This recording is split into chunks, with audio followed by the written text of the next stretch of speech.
Hello, Scouts. Today, we're going to talk about some strawberries. So, in my videos, you've seen me say, well, I have some dirt. I'm going to put some stuff, and I'm going to do whatever. Well, I always plant in the ground. But as you can see, you don't need the ground. All you need is something to hold the ground.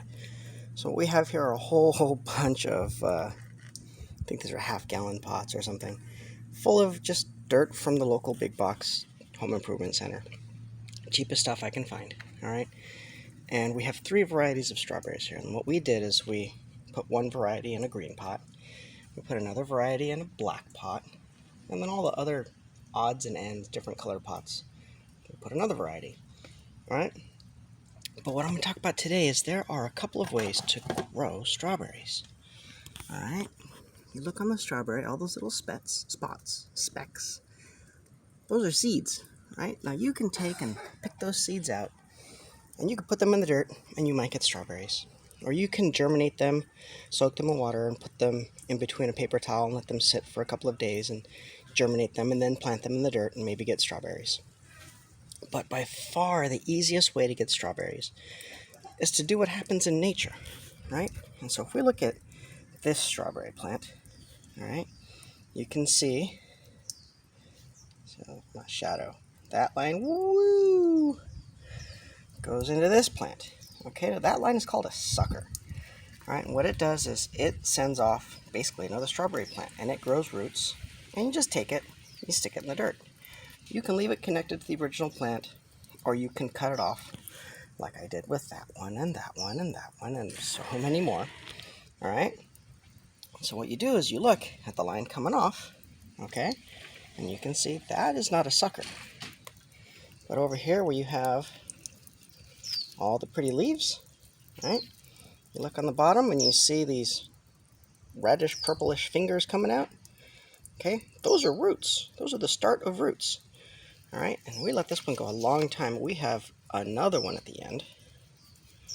Right, and you see the little tiny dot. Right, there's one over here. You can kind of see it's a little white dot, and then you see a little purplish brownish dot there, and there you can see it really good there, and that little bump there. Okay, those will turn into those. Okay, now all you gotta do is take any kind of a sharp tool. It could be scissors, it could be pruners, whatever, doesn't matter. All right, clip it off.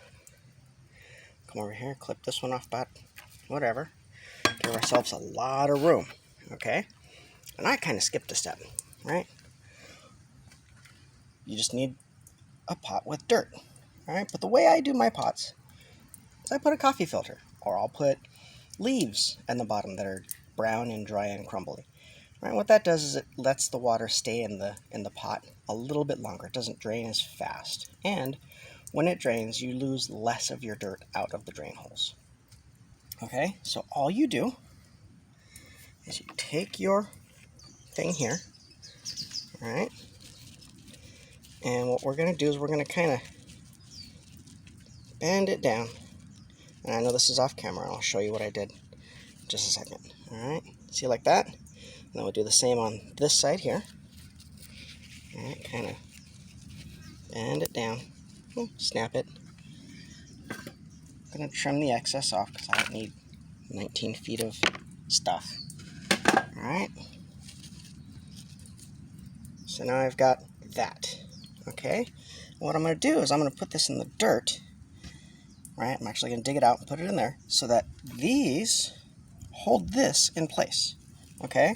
Those will actually die. And it's okay. They'll die and then they'll decompose and end up being some food for the plant. All right. But we're going to do like that. Take it and kind of put it in like it's a steak. Right. The other option is you can actually use, frame, focus. You can actually use a metal stake to hold these in place, like big gardening staples. You may have seen those in the big box stores. But again, I am a frugal gardener, right? That's all you do. You do that, and then you flood this pot, make it very full of water, all right? Now, well, what if you don't have a pot? Strawberry roots only grow to be about 6 inches deep, okay? So, I don't know if you know what that is, but that's a pretty basic litter box, cat litter box. It's about 6 inches deep. You could use a tote, and all you would do is poke some holes so you have drainage, fill it with dirt, and put your pots in there, right? I've seen people grow in coffee cans. Anything that will hold dirt will work as a dirt holder to grow your plants, all right? And as you can see, you know, I have them on a table, a garden table. It's actually an old camping table. And I've had that for eons, and it's not any good for camping anymore. And this table, I got for free on Craigslist, right? It's easy ways to do it, but the important part is understanding how to make it happen, right? In nature, it will grow, and then the next one will go in the dirt, and the next one will go on and on and on. You have the string of strawberries, and it works. But I have found personally that if you clip it so that each one is its own plant, more of them survive. All right? So I hope that helps you in your garden. I hope you have a lot of fun growing some strawberries. But remember, have fun, keep gardening, and do your best.